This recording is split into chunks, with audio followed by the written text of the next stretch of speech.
श्रोता बंधु मु आज आपण नहीं आसी गोटे प्रभात कविता गाई शुणुची।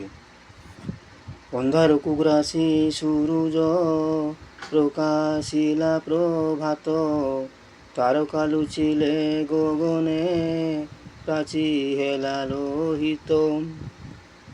बोहिला शीतल पवन फूल फुटिला बने, कोइली गाइला संगीत शुभु छिटी करने।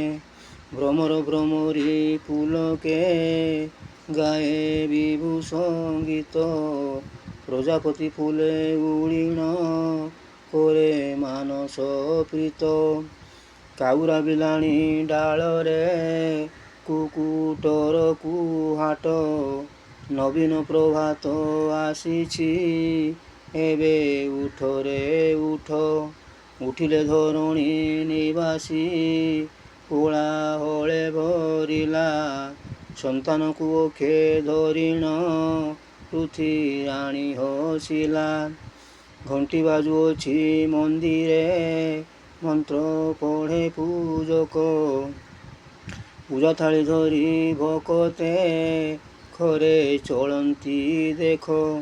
झोला धरी कांधे भिकारी जाए पथरे चली, दान देउछि दयालु तार पथ गाड़ी।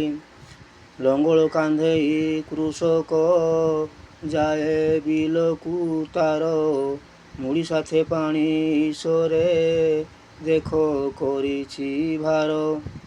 गहिर बिलरू शुभुछि शुण बइंसी सोन, सुमधुर स्वरे बजाई सेही किणुछि मन।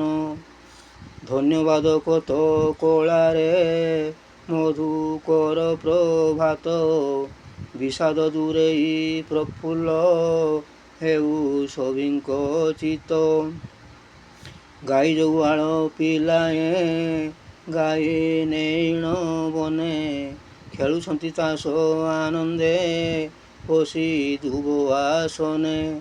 पर्वत शिखरु शुभुछि उचे मयूर स्वन, पक्ष विस्तारीण खेलती मनोहरता वर्ण।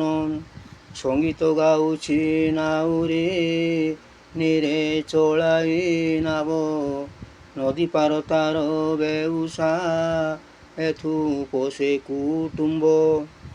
नूतन प्रभात सभिंक हेउ मंगलमय, दिन हिमांशु लेखुछि आत्मदेवंकु लय। नमस्कार।